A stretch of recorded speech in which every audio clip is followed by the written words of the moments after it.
வணக்கம். நிறைய பேர் எங்களுக்கு ஃபோன் பண்ணி கேட்குறீங்க, டாக்டர் எடுத்துக்கங்க, எங்களுக்கு குட்டி நிறைய இருக்கு சொல்லிட்டு. நீங்க எல்லாரும் வந்து எங்களை பத்தி புரிஞ்சுக்கங்க. ஃபர்ஸ்ட் நாங்க வந்து கிட்டத்தட்ட இங்க இவ்வளவு ஓவர்லோடடா இருக்கிறோம். அது இல்லாம நாங்க வந்து எனக்கு அப்புறம் இந்த ஷெல்டரையோ இங்க இருக்கிற குழந்தைங்களோ யாரு பார்த்துப்பாங்கன்னு ஒரு விஷயம் இருக்கு. நான் இறந்து போயிட்டேன்னா எனக்கு அப்புறம் பார்க்கக்கூடிய ஆட்கள் இல்லைன்னா ஒவ்வொரு குழந்தைக்கும் ஒரு 10 வருஷம் கமிட்மெண்ட் நான் கொடுக்கணும். அந்த அளவுக்கு வந்து எங்க ஹெல்த்தும் கிடையாது. நிறைய எங்களுக்குலாம் பிளட்லாம் ரொம்ப லோவா இருக்கு, ரொம்ப வீக்கா இருக்கு.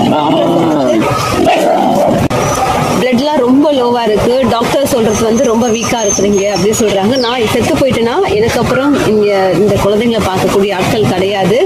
அதனால இருக்கிற குழந்தைகளுக்கு நாங்க இருக்கிற வரைக்கும் இந்த சர்வீஸ் பண்ணிட்டு போனோம். நான் சாகுற வரைக்கும் எத்தனை குழந்தைகளை காப்பாற்றணும்னு நினைக்கிறோம், அதை பண்ணிட்டு இருக்கோம். இதுக்கு மேல பண்ணக்கூடிய அளவு எங்களுக்கு தெம்பு இல்லை. ஃபர்ஸ்ட் மென்டலியாவும் சரி, பிசிக்கலாவும் சரி ரொம்ப வீக்கா இருக்கிறோம்.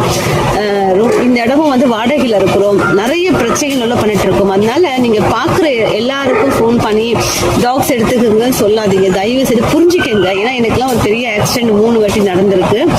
ஏன்னா நான் நிறைய மாடு காப்பாத்துறப்ப என்ன நிறைய ரவுடிசம் பிரச்சனையில மாட்டிருக்கிறேன். ஆனா காலு இடுப்பு எல்லாமே எனக்கு ப்ராப்ளத்துல இருக்கு. இருந்தாலும் நான் சாகுற வரைக்கும் இந்த குழந்தைகளுக்கு வந்து என்னால முடிஞ்ச அளவுக்கு இந்த குழந்தைகளை காப்பாத்துறது, அதாவது எல்லா உயிர்களும் காப்பாத்துறது, அது கருத்தடை, இது என்னால நான் சாகுற வரைக்கும் பண்ணணும்னு நினைக்கிறோம். ஆனா ரொம்ப டயர்டா இருக்கிறதால எங்களால முடியல. ஏன்னா மேன் பவர் கிடையாது. இவ்வளவு பண்ணணுன்றப்போ தயவு செய்து புரிஞ்சுப்பீங்கன்னு நினைக்கிறேன். இன்னொரு வாட்டி எங்களை போன் பண்ணி தயவு செய்து கேட்காதீங்க. உங்களுக்கு மெடிக்கல் சப்போர்ட், கருத்தடை அதை பத்தி கேளுங்க. கண்டிப்பா நாங்க உங்களுக்கு ஹெல்ப் பண்றோம்.